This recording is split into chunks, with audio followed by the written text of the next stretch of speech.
Venezuela's political crisis is now moving to the forefront in Washington. From a White House call to Russia to a Pentagon meeting where the acting Secretary of Defense says all options are on the table. Emily Schmidt has more on what that means.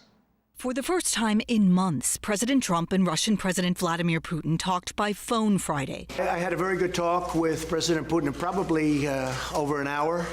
And we talked about many things. Venezuela was one of the topics. We want to get some humanitarian aid. Right now, people are starving. They have no water. They have no food. The United Nations Human Rights Office says at least 5 people died in protests this week as embattled President Nicolas Maduro faces an uprising led by opposition leader Juan Guaido.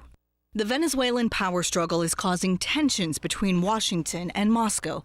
The Kremlin supports Maduro, while the White House recognizes Guaido as the interim president. This is our hemisphere. It's not where the Russians ought to be interfering. After a Friday meeting of the president's national security team at the Pentagon, acting Secretary of Defense Patrick Shanahan said off camera the team is looking at options for U.S. intervention in Venezuela.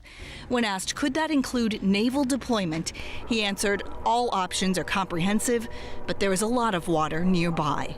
Meanwhile, opposition leader Juan Guaido says there will be more protests and that they will continue to grow peacefully. In Washington, Emily Schmidt reporting for NewsNet.